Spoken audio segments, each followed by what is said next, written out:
नमस्कार दोस्तों, आप सभी का हमारे YouTube चैनल आवर विज़न पर स्वागत है। तो आज का हमारा टॉपिक है प्राचीन इतिहास का शैव धर्म। तो आप धार्मिक सुधार आंदोलन के बारे में पढ़ रहे हैं, तो उसका जो है 3 टॉपिक समाप्त हो चुका है। पहला हमारा जैन धर्म था, दूसरा बौद्ध धर्म और तीसरा भागवत धर्म, और ये चौथा टॉपिक आज स्टार्ट होने जा रहा है शैव धर्म। तो शैव धर्म के बारे में दोस्तों हम जानेंगे आज, और एग्ज़ाम में इसके बाहर कहीं से भी कोई क्वेश्चन नहीं पूछा जाएगा। जितने भी क्वेश्चन बनेंगे एग्ज़ाम में सब यहीं से बनेंगे, इसके बाहर कोई भी क्वेश्चन नहीं जाएगा। तो दोस्तों हम अपना टॉपिक स्टार्ट करते हैं शैव धर्म के बारे में। तो दोस्तों शैव धर्म जो है ये शिव से संबंधित धर्म को जो है शैव धर्म कहा गया है। शिव से संबंधित धर्म को शैव धर्म कहा गया है। शिव के जो उपासक थे उनको शैव कहा जाता है, और शैव धर्म भारत का जो है प्राचीनतम धर्म है। इसका संबंध प्रागैतिहासिक युग तक है। मतलब शैव धर्म का जो उदय है वह प्रागैतिहासिक काल से ही हो गया है। इसका संबंध जो है मोहनजोदड़ो से प्राप्त जो है एक वहाँ की एक मूर्ति थी। इसमें लिखा है, पॉइंट पे हम चलेंगे अपने। तो शिव के उपासक शैव कहे गए और इनसे संबंधित धर्म को शैव धर्म कहा गया। इसकी प्राचीनता आद्य इतिहास मतलब प्रागैतिहासिक काल का सिंधु सभ्यता तक जाती है, क्योंकि मार्शल ने मोहनजोदड़ो से प्राप्त एक मुद्रा पर अंकित मूर्ति को शिव का प्रारंभिक रूप सिद्ध किया है।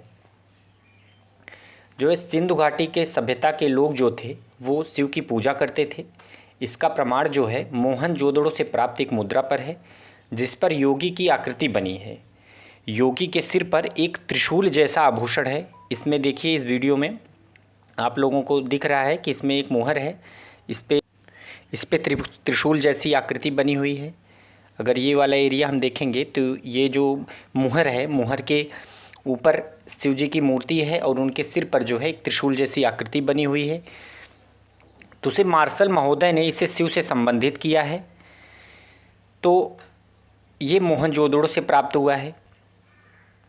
ऋग्वेद में जो है शिव को रुद्र कहा गया है। ऋग्वेद में शिव को रुद्र कहा गया है, और वहाँ वे अंतरिक्ष के देवता थे। ऋग्वेद की 3 सूक्त में रुद्र का वर्णन मिलता है। ऋग्वेद में 3 सूक्त में क्या मिलता है दोस्तों? रुद्र का वर्णन मिलता है।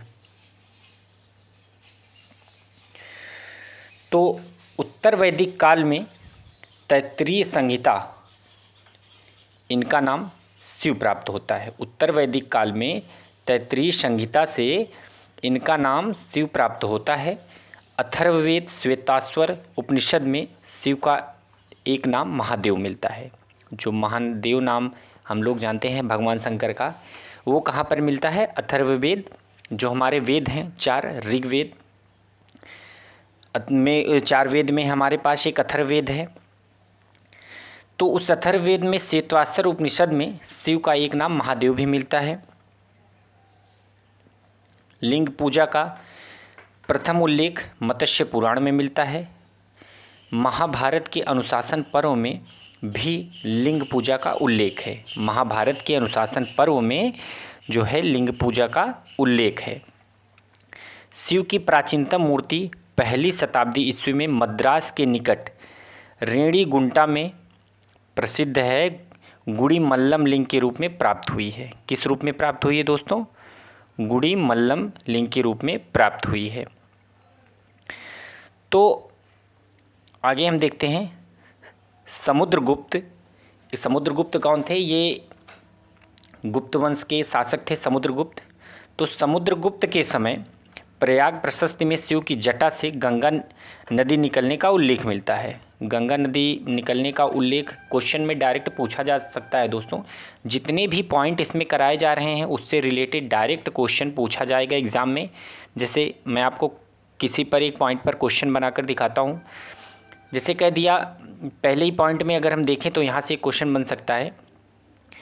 सबसे पहले शिव का नाम रुद्र कहाँ मिलता है, तो ऋग्वेद में मिलता है। और जो है ये पूछ सकता है कि रुद्र का वर्णन जो है कहाँ किया गया है, तो हम डायरेक्ट कह सकते हैं कि ऋग्वेद में मिलता है। और ये कह सकते हैं कि समुद्रगुप्त के प्रयाग प्रशस्ति में किसका वर्णन है, तो शिव की जटा से गंगा नदी निकलने का उल्लेख मिलता है। तो ये दोस्तों जितने भी पॉइंट कराए जा रहे हैं सभी एग्ज़ाम के पॉइंट ऑफ व्यू से बहुत ही इम्पॉर्टेंट हैं। तो हम देखते हैं समुद्रगुप्त के समय प्रयाग प्रशस्ति में शिव की जटा से गंगा नदी निकलने का उल्लेख मिलता है। तो डायरेक्ट एग्जाम में ये क्वेश्चन बन सकता है कि किसके प्रशस्ति से शिव की जटा से गंगा नदी निकलने का उल्लेख मिलता है, तो हम आंसर करेंगे समुद्रगुप्त। तो ये ध्यान में रखना और एक एक पॉइंट पर बड़े ध्यान से देखना और इसको अपने बुक में नोट करते चलना। तो आगे चलते हैं हम। राजपूत काल में चंदेलों ने खजुराहो में कंदरिया महादेव मंदिर का निर्माण करवाया। कंदरिया, अब यहाँ से भी एक क्वेश्चन बन सकता है कि कंदरिया महादेव मंदिर का निर्माण किसने करवाया, तो चंदेलों ने। कंदरिया महादेव मंदिर का निर्माण किसने करवाया दोस्तों, चंदेलों ने करवाया। और कंदरिया महादेव मंदिर कहाँ पर स्थित है, खजुराहो में स्थित है। तो ये एक क्वेश्चन यहाँ से देखिए बन रहा है। राष्ट्रकूट कृष्ण प्रथम ने एलोरा में प्रसिद्ध शिव मंदिर का निर्माण करवाया। अब यहाँ से भी एक क्वेश्चन बनने लगा कि शिव मंदिर का निर्माण किसने करवाया था एलोरा में, तो राष्ट्रकूट वंश के शासक जो थे कृष्ण प्रथम ने एलोरा में प्रसिद्ध शिव मंदिर का निर्माण करवाए थे। अगला हमारा है पाल वंश है ये। पाल, चंदेल व सेन वंश की अधिकतर अभिलेख, शिव जी का जो प्रमाण है वो जो है पाल, चंदेल व सेन वंश की अधिकतम अभिलेख ओम नमः शिवाय, उस अभिलेख में लिखा गया है ओम नमः शिवाय, यहाँ से प्राप्त होता है। मतलब ओम नमः शिवाय जो लिखा गया है वो पाल, चंदेल व सेन वंश के अभिलेखों से ज़्यादातर प्राप्त होता है। अगला हमारा है गुजरात के चालुक्य शासक भीम प्रथम ने शिव का प्रसिद्ध मंदिर सोमनाथ मंदिर का निर्माण करवाया था। गुजरात के जो चालुक्य वंश के शासक थे भीम प्रथम, उन्होंने शिव मंदिर का निर्माण करवाया था। कौन से शिव मंदिर का, सोमनाथ मंदिर, जो गुजरात में स्थित है, बहुत प्रसिद्ध मंदिर है। और उसे मोहम्मद गजनवी ने कई बार लूटा था। तो इसके बारे में हम आगे पढ़ेंगे, जब मध्यकालीन भारत का इतिहास हम स्टार्ट करेंगे तो वहाँ पर सोमनाथ मंदिर के बारे में हम डिटेल से पढ़ेंगे। आगे देखते हैं। तो ये तो हमारा एक क्वेश्चन यहाँ से बन सकता है कि सोमनाथ मंदिर का निर्माण किसने करवाया था, तो गुजरात के चालुक्य वंश के शासक जो थे भीम प्रथम ने, उन्होंने शिव मंदिर का निर्माण करवाया था जिसे सोमनाथ मंदिर कहा जाता है। अगला है महमूद गजनवी द्वारा तोड़े जाने पर, यहाँ पे देखिए लिखा भी है महमूद गजनवी द्वारा तोड़े जाने पर अहिलवाड़, यहाँ पे एक गलती हो गई है, ये मिसप्रिंट हो गया है, तो ये रहेगा अल्हिनवाड़ की शासक कुमारपाल, महमूद गजनवी द्वारा जब ये मंदिर तोड़ दिया गया था तो चालुक्य शासक जो थे, अहिलवाड़ के चालुक्य शासक कुमारपाल ने सोमनाथ मंदिर का पुनर्निर्माण करवाया था। तो क्वेश्चन यहाँ से भी एक बन सकता है कि जो है सोमनाथ मंदिर का पुनर्निर्माण किसने करवाया था, जब मोहम्मद गजनवी ने इसे तोड़ दिया था। तो सबसे पहले अहिलवाड़ शासक जो थे चालुक्य वंश के राजा कुमारपाल ने इसका मरम्मत करवाया, पुनर्निर्माण करवाया इस मंदिर का, सोमनाथ मंदिर का। अगला है चालुक्य शासक जयसिंह सिद्धराज ने सोमनाथ मंदिर जाने वाले यात्रियों से तीर्थ यात्रा कर को समाप्त कर दिया था। मतलब चालुक्य शासक जो चालुक्य वंश के शासक थे, राजा थे, जयसिंह सिद्धराज, उन्होंने सोमनाथ मंदिर जाने वाले सभी तीर्थयात्रियों के तीर्थ यात्रा कर, जो टैक्स लगता था उस टाइम तीर्थ यात्रा कर, वो समाप्त कर दिया था। किसने किया था दोस्तों? जयसिंह सिद्धराज ने। जयसिंह सिद्धराज किस वंश से मिलान करते थे? चालुक्य वंश से मिलान करते थे। तो एग्ज़ाम के दृष्टि से ये सभी पॉइंट मोस्ट इम्पॉर्टेंट हैं और इनका लेवल बहुत अच्छा है। और ये सभी एग्ज़ाम में इनका ये जो क्वेश्चन है बड़े हाई लेवल के हैं। ये जितने भी जीएस के एग्ज़ाम पूछे जाते हैं कहीं ना कहीं से इसमें एक आध क्वेश्चन तो ज़रूर बनता है। मंदिरों से बन जाता है, जैसे पूछ लिया कि सोमनाथ मंदिर जाने वाले यात्रियों का तीर्थ यात्रा कर सबसे पहले किस शासक ने समाप्त किया था, तो हम आंसर करेंगे जयसिंह सिद्धराज ने। अगला हमारा पॉइंट है चोल शासक राजा राज प्रथम। ये बड़े फेमस राजा थे। राजा राज प्रथम चोल वंश के ये शासक थे। ने तंजौर में प्रसिद्ध राजराजेश्वर शिव मंदिर का निर्माण करवाया। किसने करवाया?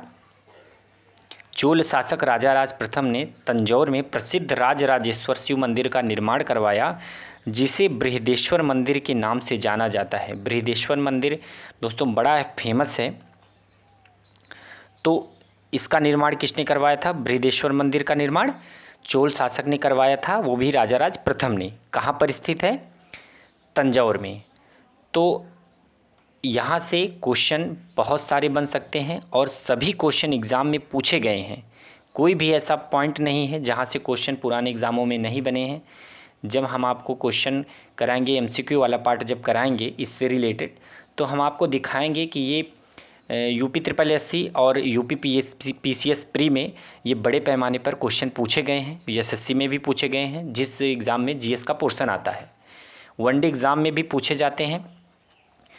तो हम चलते हैं अगले पॉइंट पे।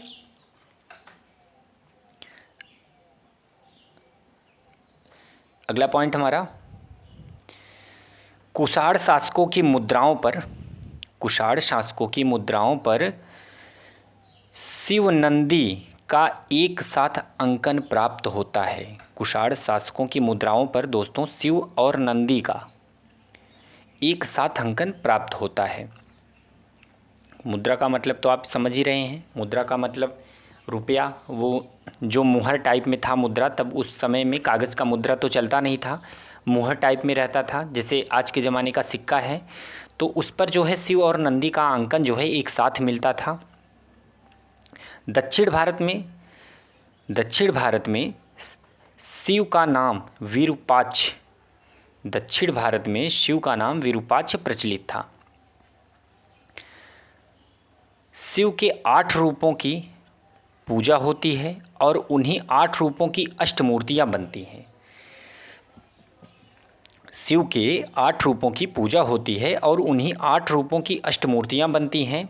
इनमें से 4 विध्वंसकारी रूप, कौन कौन से वो रूप हैं? रुद्र, सर्व, उग्र, असनी।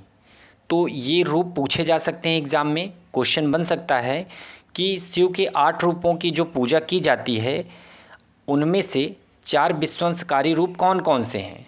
तो रुद्र हैं, सर्व है, उग्र है और असनी। और 4 जो हैं वो कल्याणकारी रूप हैं। 8 में से जो शिव के 8 रूपों की पूजा होती है मित्रों, उसमें से 4 जो हैं वो विध्वंसकारी रूप हैं और तथा जो 4 हैं वो कल्याणकारी रूपों में हैं। तो वो कल्याणकारी रूप कौन कौन से हैं इसको देख लीजिए। पहला है पशुपति, दूसरा है महादेव, तीसरा है संरक्षक और चौथा भव।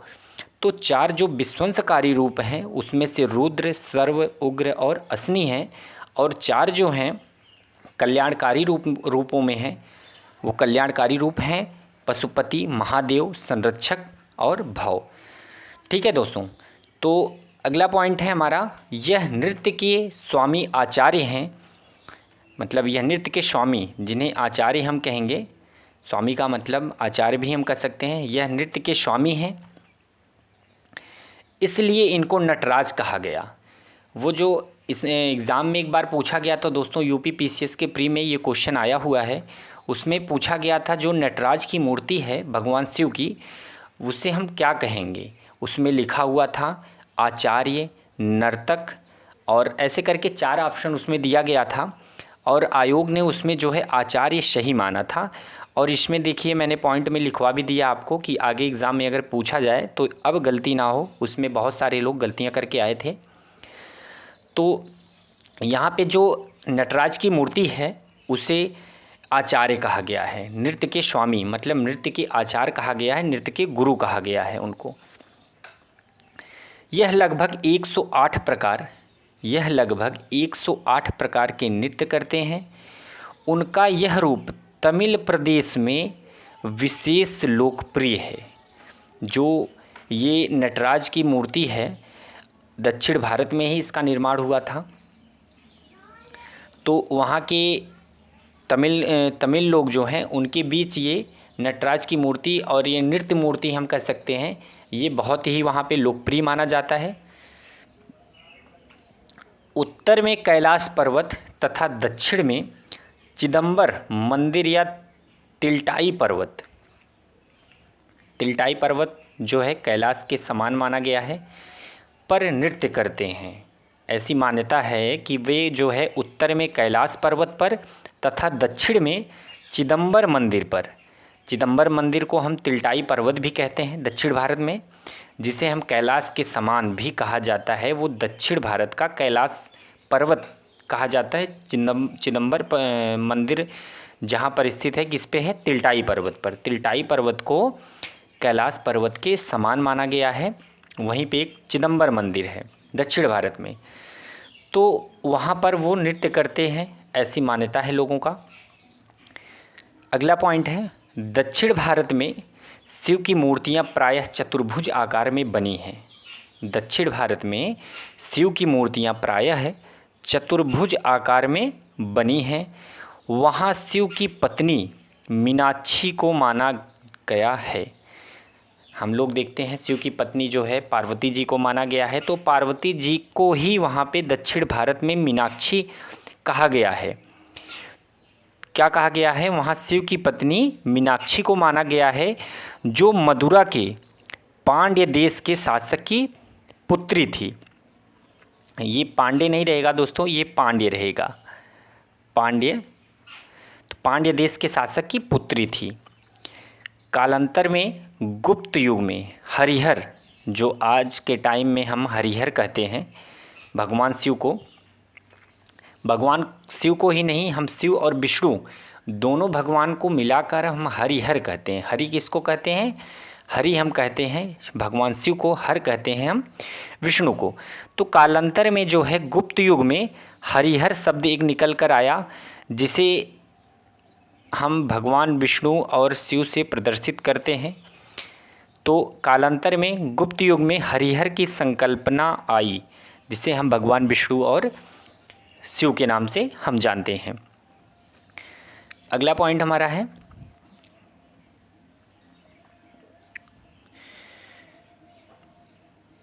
शिव का तीसरा नेत्र श्रेष्ठ ज्ञान।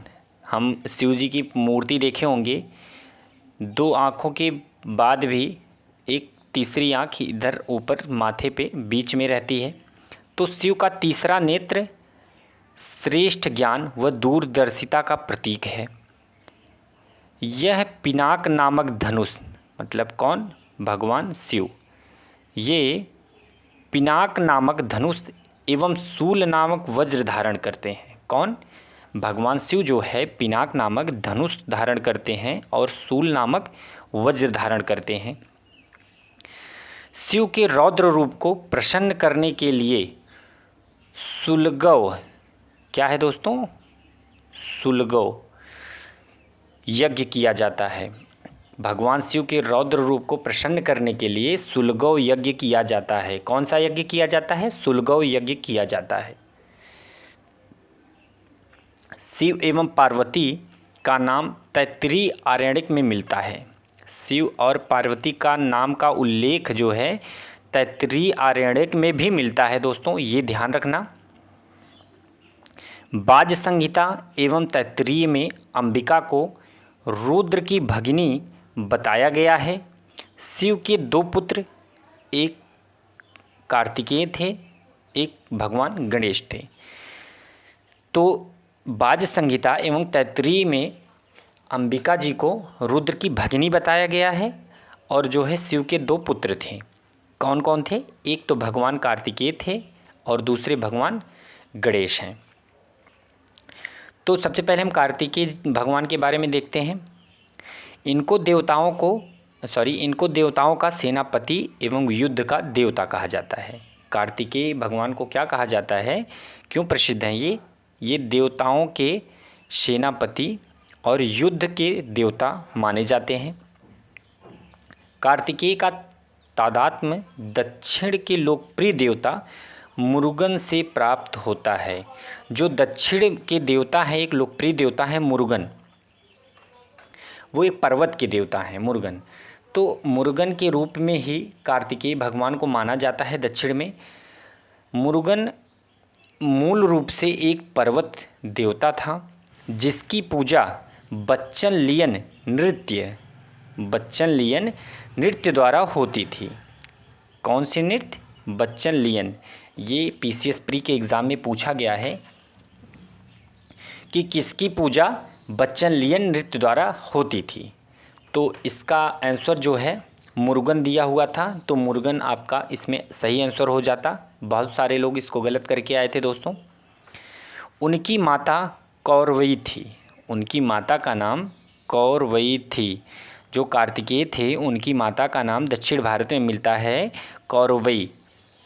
कदम्ब एवं यौधेय शासक कार्तिकेय के उपासक थे। तो कार्तिकेय के उपासक कौन थे दोस्तों? कदम्ब एवं यौधेय।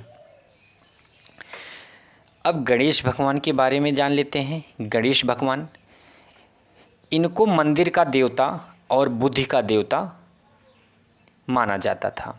गणेश भगवान को मंदिर का देवता तथा बुद्धि का देवता माना जाता था। तिब्बती बौद्ध अपने मंदिरों में गणेश की पूजा करते हैं।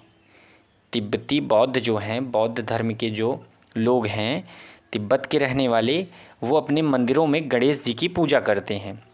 और गणेश जी की दो पत्नी थी, एक का नाम था रिद्धि और दूसरे का नाम था सिद्धि। तो गणेश जी की दो पत्नी थी, रिद्धि और सिद्धि, और इनके दो पुत्र भी थे। कौन कौन? शुभ और लाभ। क्या नाम था दोस्तों? शुभ और लाभ। जो हम शुभ लाभ कहते हैं, ये गणेश जी के दो पुत्र हैं, शुभ और लाभ। तो और एक चीज़ आप लोगों को पता ही होगा, जब विद्या आरंभ किया जाता है, जब पढ़ाई आरंभ किया जाता है और विवाह का जब पूजन किया जाता है, उस समय गणेश भगवान की पूजा सबसे पहले की जाती है। और कोई भी काम करने से पहले, जब कोई काम नया काम स्टार्ट किया जाता है, वो काम करने से पहले सबसे पहले किसकी पूजा होती है दोस्तों? गणेश भगवान की पूजा होती है। इसीलिए उनको बुद्धि का देवता कहा गया है और मंदिरों का देवता भी माना गया है। तो आगे चलते हैं हम। अब आगे देखते हैं कि धर्म के प्रमुख संप्रदाय, शैव धर्म के जो धर्म के प्रमुख संप्रदाय हैं, इनके बारे में हम। तो धर्म के प्रमुख संप्रदाय, शैव धर्म के प्रमुख संप्रदाय के बारे में हम जानेंगे अब।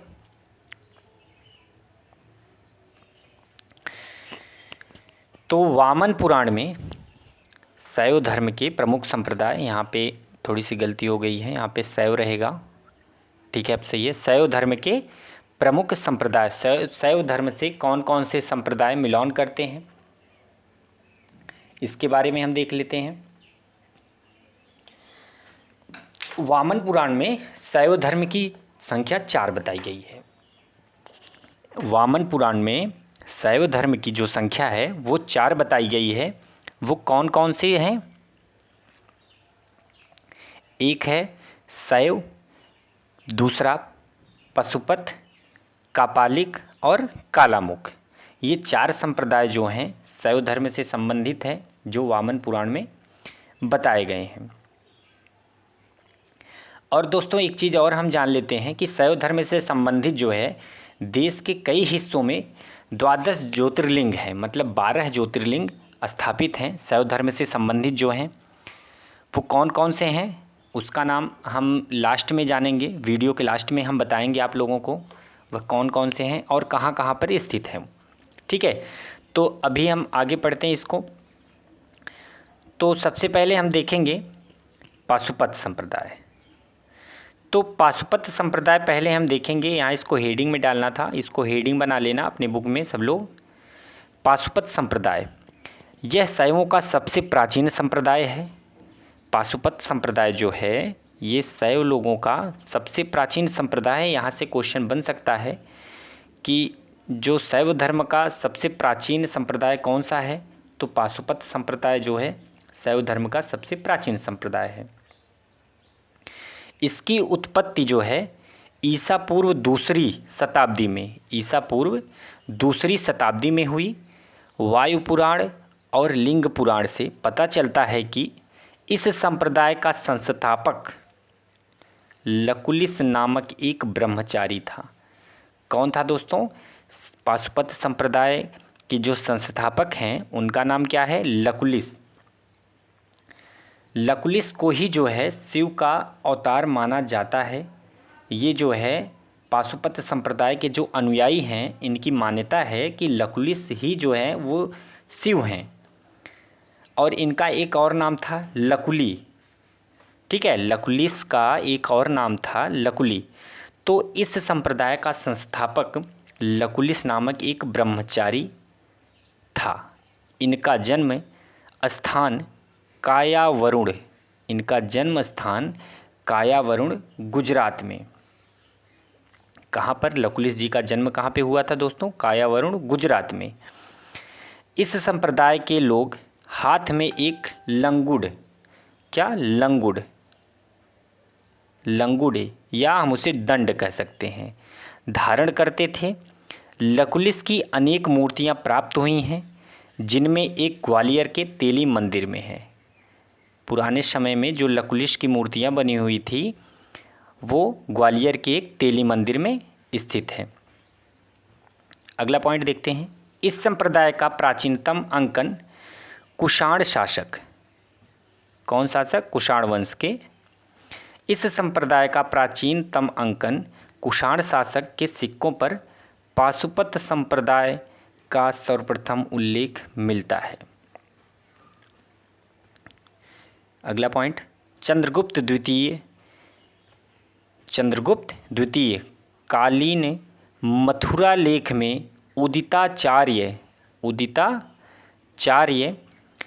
नाम एक पाशुपत मतानुयायी का उल्लेख मिलता है।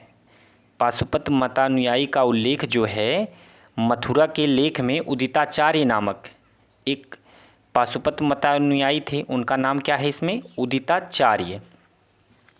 कहाँ पर मिलता है? मथुरा के लेख में। किसके काल में? वो लेख किसके काल का था? चंद्रगुप्त द्वितीय कालीन मथुरा लेख में उदिताचार्य नामक एक पाशुपत मतानुयायी का उल्लेख मिलता है जिसने 2 लिंगों की स्थापना करवाई थी। लिंग से तात्पर्य जो है दोस्तों ज्योतिर्लिंग से है, जो भगवान शिव से संबंधित है।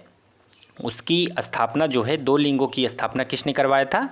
उदिताचार्य ने। ऐसा किस लेख में लिखा हुआ है? तो मथुरा के लेख में लिखा हुआ है जो है चंद्रगुप्त द्वितीय कालीन जो है बाणभट्ट ने कादंबरी में इस संप्रदाय का उल्लेख किया है। नेपाल के काठमांडू में पशुपतिनाथ मंदिर इस संप्रदाय का केंद्र है। ये जो पशुपतिनाथ मंदिर है ये कई बार ये एग्ज़ाम में पूछा गया है कि कहाँ पर स्थित है दोस्तों। तो पशुपतिनाथ मंदिर जो है वो नेपाल में स्थित है, काठमांडू में।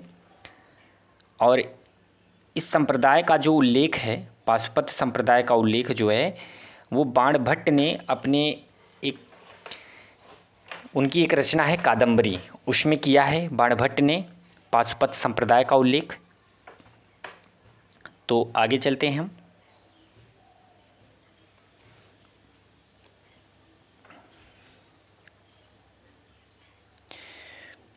अगला है हमारा कापालिक संप्रदाय। तो अभी हमने पढ़ा पाशुपत संप्रदाय के बारे में। अब दूसरा संप्रदाय कौन सा है? कापालिक संप्रदाय। तो कापालिक संप्रदाय के बारे में क्या मान्यता है, इसके बारे में हम देखते हैं। यह शिव धर्म का दूसरा, कौन से? शैव धर्म हम कह सकते हैं इसको। यह शैव धर्म का दूसरा प्रमुख संप्रदाय है।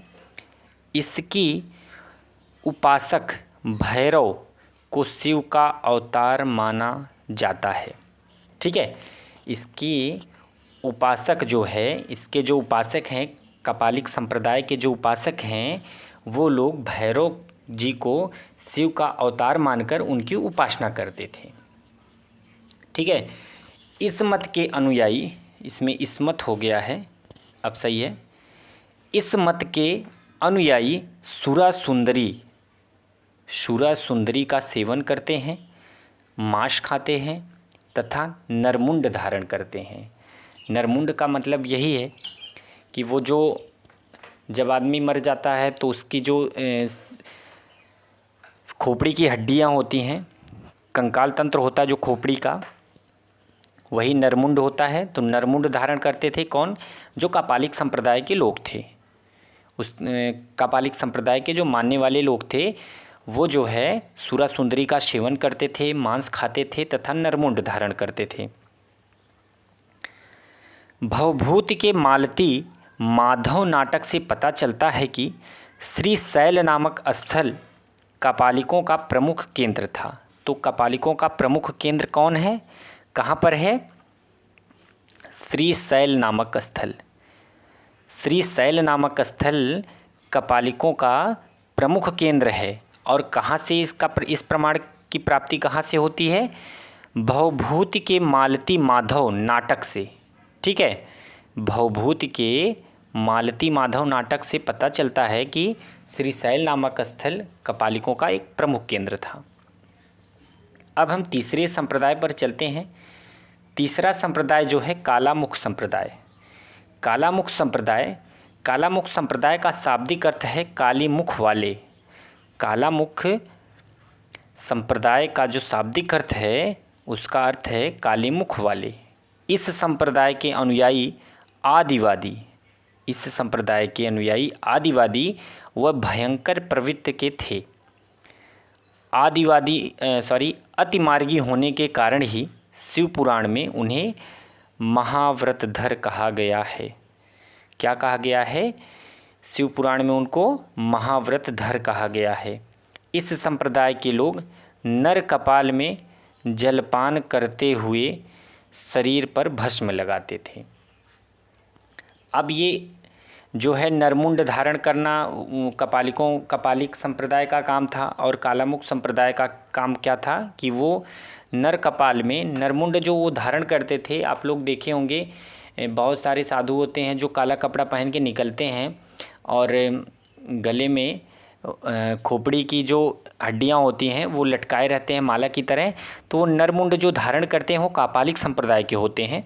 और जो नर कपाल में जो भोजन और जलपान करते हैं, खाना खा लेते हैं नर कपाल में, खोपड़ी में ही उनके, और उसी में पानी पीते हैं, वे होते हैं कालामुख संप्रदाय के लोग। तो इसमें यही अंतर है कि वो लोग गले में पहनते हैं उसे माला की तरह, और कालामुख संप्रदाय के लोग जो हैं उसमें खाना खाते हैं। तो और वो अपने शरीर पर भस्म लगाते हैं, जो वो चिता की भस्म होती है वो अपने शरीर पर लगाते हैं। तो आगे हम देखते हैं। आगे हमारा है लिंगायत संप्रदाय। तो लिंगायत संप्रदाय के बारे में हम देखते हैं।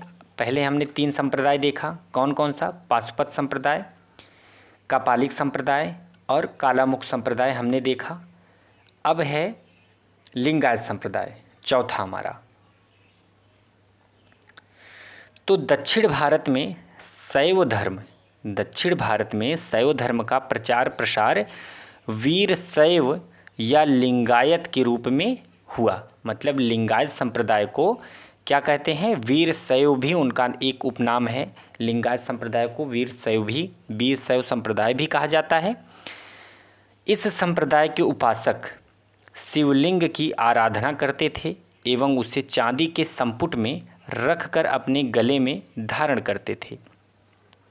मतलब ये हुआ कि जो लिंगायत संप्रदाय के लोग थे वो शिव की आराधना तो करते ही थे और उनकी जो है शिवलिंग को अपने गले में चांदी की एक डिबिया होती है, जो संपुट जो है, संपुट का मतलब होता है डिबिया, चांदी की एक डिबिया बनवाते थे और उसमें जो है रख कर अपने गले में माला की तरह पहन लेते थे।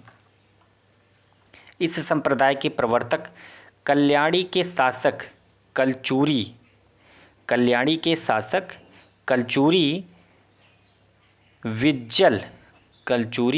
विज्जल की प्रधानमंत्री व वासवराज व उनके भतीजे चिन्नावासव को माना जाता है। एक बार फिर से इसको देते हैं। इस संप्रदाय का प्रवर्तक मतलब जो लिंगायत संप्रदाय है, इसका प्रवर्तक जो हैं वो कल्याणी वंश के जो शासक हैं कलचूरी विज्जल की प्रधानमंत्री हैं एक वासवराज। कल्याणी के कलचूरी के एक शासक हैं जिनका नाम विज्जल था, विज्जल के एक प्रधानमंत्री थे वासवराज। वासवराज कौन थे? वो कल्याणी के शासक कलचूरी विज्जल के प्रधानमंत्री थे। कौन? वासवराज। वासवराज और उनके भतीजे चिन्नावासव ने किस संप्रदाय की स्थापना की? लिंगायत संप्रदाय की स्थापना की। जैसे पाशुपत संप्रदाय की स्थापना लकुलिश ने किया था, लिंगायत संप्रदाय की स्थापना उसी तरीके से वासवराज व उनके भतीजे चिन्नावासव ने किया था। वासव पुराण में लिंगायत संप्रदाय के प्रवर्तक अल्लभ प्रभु तथा उनका शिष्य वासव को बताया गया है।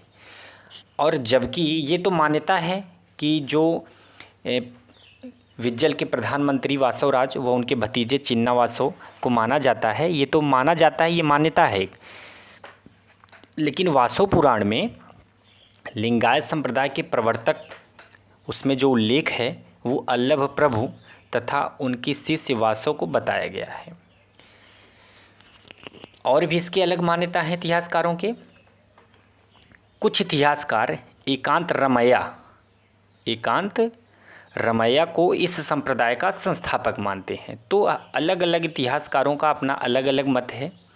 कुछ जगह विज्जल के प्रधानमंत्री जो थे वासवराज व उनके भतीजे चिन्नावासव को माना जाता है, और कुछ जगह जो है अल्लभ प्रभु तथा उनके शिष्य वासव को माना जाता है। परंतु कुछ इतिहासकार जो है एकांत रमैया को इस संप्रदाय का संस्थापक मानते हैं।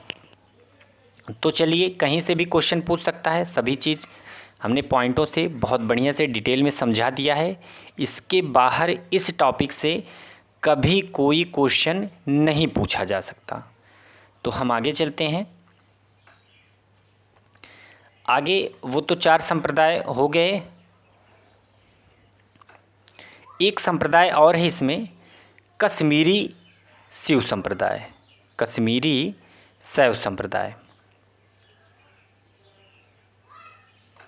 कश्मीरी शैव संप्रदाय तो दक्षिण भारत में शैव धर्म का प्रचार प्रसार, ये तो हमने पढ़ा लिंगायत संप्रदाय का, और आगे पढ़ेंगे हम कश्मीरी शैव संप्रदाय का। तो कश्मीर में शैव धर्म का संप्रदाय कैसे विकसित हुआ, इसके बारे में हम देख लेते हैं। तो कश्मीर में भी जो है शैव धर्म का विकास हुआ था। यह शुद्ध से दार्शनिक अथवा ज्ञान मार्गी है। यह संप्रदाय जो है शुद्ध से दार्शनिक व ज्ञान मार्गी है। इसमें ज्ञान व ध्यान को परम ब्रह्म की प्राप्ति का प्रधान आधार माना गया है। इसे त्रिक दर्शन के नाम से जाना गया है। तो इसमें जो है इस पॉइंट में सबसे इम्पॉर्टेंट जो है इतना ही है, यही कि कश्मीरी शिव संप्रदाय को कौन सा दर्शन माना गया है दोस्तों? त्रिक दर्शन के नाम से इसे जाना जाता है। या कश्मीरी शिव संप्रदाय को कौन से नाम से जाना जाता है? तो त्रिक दर्शन के नाम से जाना जाता है। ये पॉइंट जो है बहुत ही इम्पॉर्टेंट है, एग्ज़ाम में पूछा गया है, इसलिए हमने कश्मीरी शिव संप्रदाय को बीच में ऐड किया। तो इसके जो टाइप हैं वो कौन है? पहला है स्पंदन शास्त्र। स्पंदन शास्त्र के बारे में देख लेते हैं। इस शाखा के पहले दार्शनिक वह कश्मीरी से सिद्धांत इस शाखा के पहले दार्शनिक और कश्मीरी के सिद्धांत के प्रवर्तक कौन थे? वासुगुप्त थे। कौन थे दोस्तों? वासुगुप्त थे। इस संप्रदाय के दो प्रधान ग्रंथ शिवसूत्रम, कौन कौन सा है? एक शिवसूत्रम है, एक है स्पंदन कारिका। स्पंदन शास्त्र के दो प्रधान ग्रंथ हैं, कौन कौन से? एक शिवसूत्रम है, एक स्पंदन कारिका। ठीक है। अब दूसरा है आगम शास्त्र।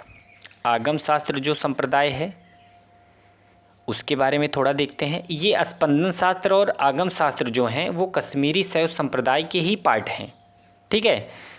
इसके अंतर्गत तीन तत्व पशुपति, तीन तत्व कौन कौन से हैं? एक पशु है, ये पति अलग है इससे, एक पशु है, एक पति है, और तीसरा पास है। तो इसके अंतर्गत आगम शास्त्र के अंतर्गत पशु, पति और पास की कल्पना की गई है। प्रत्यय विज्ञान शास्त्र, इसके प्रवर्तक कौन? सोम आनंद थे। इसकी रचना का नाम शिव दृष्टि है। यह सब कुछ शिव को ही मानते थे। ये जो है आगम शास्त्र के जो लोग थे ये सब कुछ अपना शिव जी को ही मानते थे। अब जो है हम आगे चलते हैं। आगे देखते हैं कि ये जो है शैव धर्म से संबंधित कुछ प्रमुख मंदिर हैं, उसके बारे में हम देख लेते हैं। बहुत इम्पॉर्टेंट है और एग्ज़ाम में तो 99% यहाँ से क्वेश्चन बनने की संभावना रहती है। और बहुत सारे एग्ज़ाम मैंने भी दिया है, कई एग्ज़ाम, वनडे एग्ज़ाम जब मैं बैठता था, पहले बैठा हूँ, तो फिर वहाँ पे मैंने ये सब मैं देखा था कि वहाँ पे पूछा गया है, बड़े पैमाने पर यहाँ से क्वेश्चन पूछा जाता है। और PCS प्री में भी मैंने देखा है पूछा गया है क्वेश्चन। और वनडे एग्ज़ाम में लगभग सभी एग्ज़ामों में जहाँ से भी प्राचीन इतिहास से क्वेश्चन पूछे गए हैं उन सभी में किसी ना किसी मंदिर से तो क्वेश्चन ज़रूर आता है। तो देख लेते हैं। राजराजेश्वर मंदिर। राजराजेश्वर मंदिर कहाँ पर स्थित है? तंजौर में। तंजौर कहाँ पर है? तमिलनाडु। मतलब तमिलनाडु के तंजौर में राजराजेश्वर मंदिर स्थित है। ये है हमारा, ये पहला है राजराजेश्वर मंदिर। इसका फ़ोटो भी है, इसमें देख लीजिए कि राजराजेश्वर मंदिर, इससे याद रहे, दिमाग में हमेशा फीड रहे कि राजराजेश्वर मंदिर कहाँ पर है। तो तंजौर में, उसे हम तंजाउर भी कहते हैं, तंजौर को, तमिलनाडु में है। अगला है शिव मंदिर। शिव मंदिर कहाँ पर स्थित है? भूमरा। भूमरा कहाँ पर है? मध्य प्रदेश। तो मध्य प्रदेश के भूमरा में शिव मंदिर है। यही है, ये छोटा सा मंदिर है भूमरा में, ये शिव मंदिर दूसरा हमारा। और तीसरा है नटराज मंदिर। नटराज मंदिर चिदम्बरम तमिलनाडु में स्थित है नटराज मंदिर। और नटराज मंदिर, ये तीसरी वाली जो फ़ोटो है इमेज, ये नटराज मंदिर है। विरूपाक्ष मंदिर। विरूपाक्ष मंदिर की स्थिति जो है, इसकी अवस्थिति जो है हम्पी में है, कर्नाटक में स्थित है हम्पी। तो ये चौथा वाला जो हमारा मंदिर है ये विरूपाक्ष मंदिर है। और इसके बाद विश्वनाथ मंदिर। विश्वनाथ मंदिर जो है वाराणसी में स्थित है। वाराणसी कहाँ पर स्थित है? उत्तर प्रदेश में स्थित है। तो विश्वनाथ मंदिर, ये जो पांचवा मंदिर है सबसे ऊपर, ये विश्वनाथ मंदिर है दोस्तों। तो ये तो हमारा हुआ शैव संप्रदाय से सभी टॉपिक। और एक चीज़ और है कि ये जो कश्मीरी शैव संप्रदाय जो था ये नया विकसित है, ये नया धर्म है कश्मीरी शैव संप्रदाय। और एक संप्रदाय है जो 10वीं सदी के अंत में उसकी उद्भव हुई थी। तो उस संप्रदाय का नाम जो है नाथ संप्रदाय। नाथ संप्रदाय से ये यहाँ से क्वेश्चन बन सकता है, तो इसके बारे में हम सिर्फ अभी बता देते हैं और हम अगले वीडियो में इसको डिटेल से हम लिखवा भी देंगे। तो हम बता देते हैं अभी कि नाथ संप्रदाय के प्रवर्तक कौन थे, किसने नाथ संप्रदाय को लाया भारत में। तो नाथ संप्रदाय जो है, नाथ पंथ संप्रदाय 10वीं सदी के अंत में मत्स्येंद्र नाथ ने चलाया था। इसमें जो है शिव को आदिनाथ मानते हुए नवनाथों को दिव्य पुरुष के रूप में मान्यता प्रदान की गई है। और बाबा गोरखनाथ ने 10वीं 11वीं शताब्दी में इस मत का अधिकाधिक प्रचार प्रसार किया था। किसने? बाबा गोरखनाथ ने। और एक संप्रदाय है, ये नाथ संप्रदाय से, इसमें यूपीपी में एक क्वेश्चन पूछा गया था दोस्तों। पूछा गया था कि योगी आदित्यनाथ किस संप्रदाय से मिलान करते हैं? तो योगी आदित्यनाथ जो है नाथ संप्रदाय से मिलान करते हैं। ये उस क्वेश्चन का आंसर था, तो ये जानते रहिए। एक है जो है शाक्त संप्रदाय। तो शाक्त संप्रदाय के बारे में हम आप लोगों को अगले वीडियो में पढ़ा देंगे। शैव धर्म से ही रिलेटेड है वो शाक्त संप्रदाय। तो उसी वीडियो में हम आपको 12 ज्योतिर्लिंग के बारे में बता देंगे, लिखवा देंगे। खैर अभी ओरल हम बता देते हैं मुँह से, सुनकर उसे आप लिख लीजिएगा। पहला था सोमनाथ। सोमनाथ पता है कहाँ पर स्थित है? गुजरात में। दूसरा है नागेश्वर। नागेश्वर कहाँ स्थित है? द्वारका के समीप। इसको हम लिखवा देते हैं किसी सादे पेज पर। 1 मिनट, थोड़ा सा, हाँ यहाँ पे जगह है, मैं लिखवा देता हूँ इसको। तो पहला क्या था? सोमनाथ। पहला है दोस्तों सोमनाथ। सोमनाथ कहाँ पर स्थित है? गुजरात में। और दूसरा है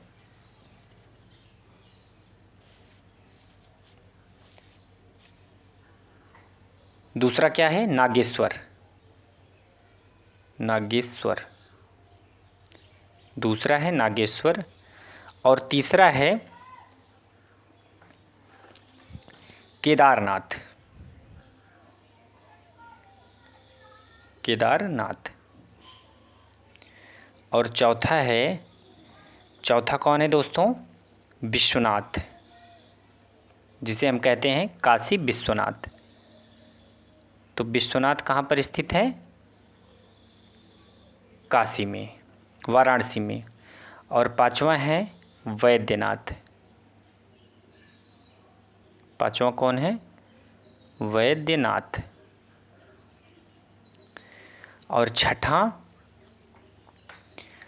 है महाकालेश्वर।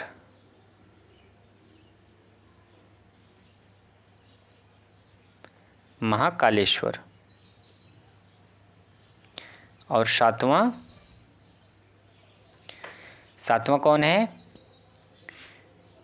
ओंकारेश्वर। ओंकारेश्वर।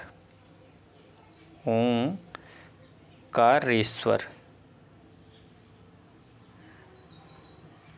और आठवां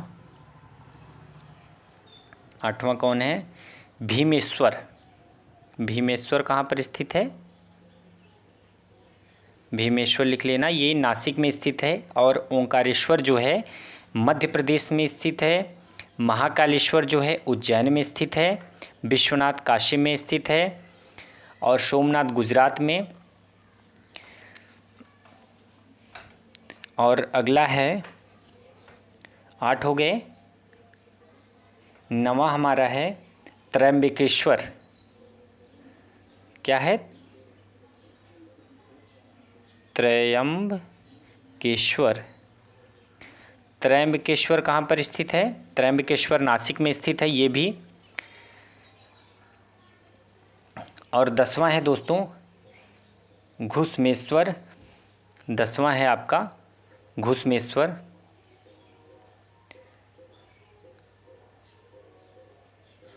घुसमेश्वर। और 11वां है मल्लिकार्जुन।